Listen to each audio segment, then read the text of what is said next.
welcome to my channel. My name is Juliet Maguire and I review cars, okay? And you should subscribe. And I do apologize for my roots at the moment. I'm off to the hairdresser tomorrow. I don't usually look like this, okay? Falling apart, people. So the Chery Group, as you may have known, has taken over this country just about. They have no less than 6 sub-brands, okay? And this is yet another one. It's the one with my least favorite name, however, which is Lepas. You say it like that. I checked. Lepas. And it's a combination of leopard and passion. Well, no, fine. Okay, here we are. Bizarre. Anyways, they introduced the L4 in March, which was the compact crossover. And they've now introduced this sort of mid-sized compact SUV in the form of the L6.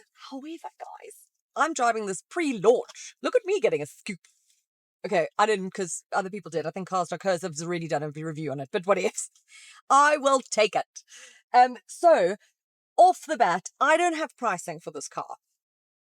So, I can't give you an exact opinion on it, if that makes sense, but I'm going to do my best to give you all the other information that you may require and my thoughts on that. But before I do that, what I need you to do is go onto hippo.co.za because their website is now faster. It is more personal. It's just wonderful all around. Put your details in and that of your car, and you will get up to 13 quotes because you want to see if you can save yourself some money. That is what we want to do, guys. We want to be saving ourselves some money. Hippo.co.za will do that for you. If you don't know, ask Hippo.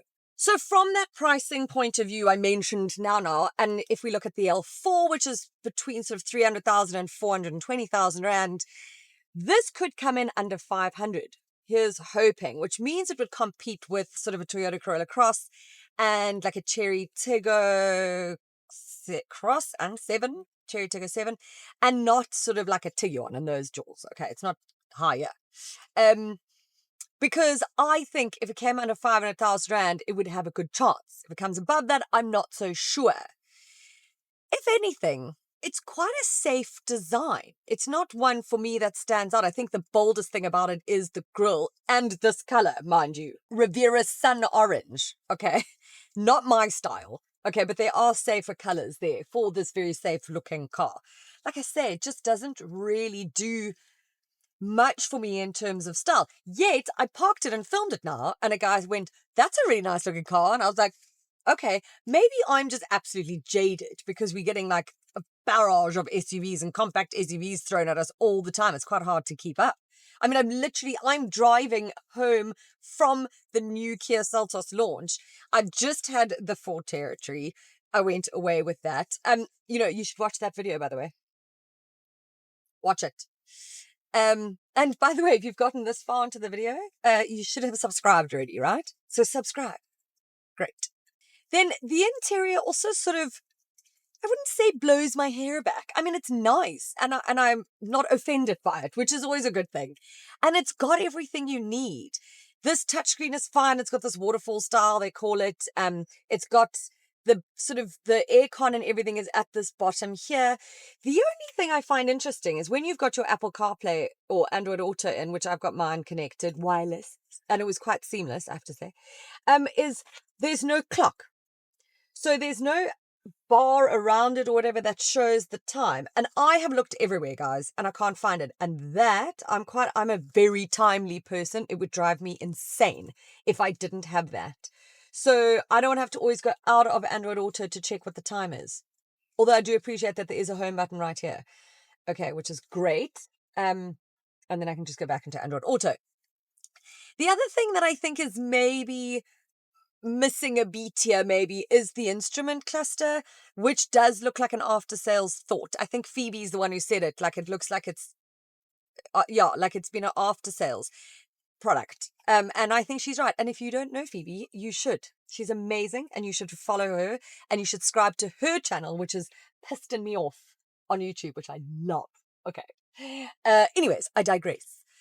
So yeah, I find that to be a bit strange. Not everyone will. Okay. Anyways, you got a big Mursa. It's like a 1.12 or something meter panoramic sunroof. Sunroof. Not my vibe, obs.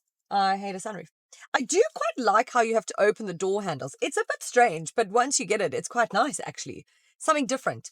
You've got a Sony sound system. You've got a wireless charger. It's like a fast charger. It's a 50 watt, whatnot.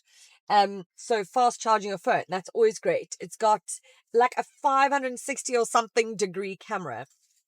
The space is really good in here, like the rear legroom, headroom, all of that very good. The boot is at 435 litres. It's got a space saver wheel in there, which is always great for South Africans. I think we are sort of honed in on safety, and that is a safety thing, to have a spare wheel with you. Yeah. And from speaking of safety vibes, this is it comes with a suite of ADAS systems. You'll see them all in here. Most of them are turned off because I don't always love them all intruding on me. And in fact, when I got into this car, the former journo, whoever had it, had obviously turned a lot of them off as well. So we're all pretty similar. There is no crash test yet, obviously the rating, but Chery is generally very good in their crash tests, and so I wouldn't worry too much. I think this will probably be the same or similar, and deemed pretty safe. Now, when it comes to an engine, you know what I'm going to say, right? You know, it is a 1.5 litre turbo petrol. There we go. Once again, my gosh. I mean, is there any other engine on the market at the moment? Is there? Good grief. They are everywhere. Anyways, this is mated to a 6-speed dual clutch transmission. Yes, no CVT. Happy as Larry about that. It's got 108 kilowatts of power and 225 newton meters of torque. Now, it is a lovely drive, okay? And it's got a little bit of oomph to it, and I'll let this truckie go. You can go. Off you go. You see people, you should always let people go. That poor man's been standing there forever. There's a whole bunch of cars now lined up waiting because selfish people didn't let him in. Rude. Anyways, this has got it's got enough oomph. I think when it's just me in the car, I think a problem will come in maybe when you've got a fully loaded car. If you're going away for the weekend and you've got the whole family in here, my thought is that like truck that you want to overtake and you're like, do you know what I mean? You really need to plan for that. So that would be a bit of a bummer, but that is not actually exclusive to this. It's not exclusive to the L6.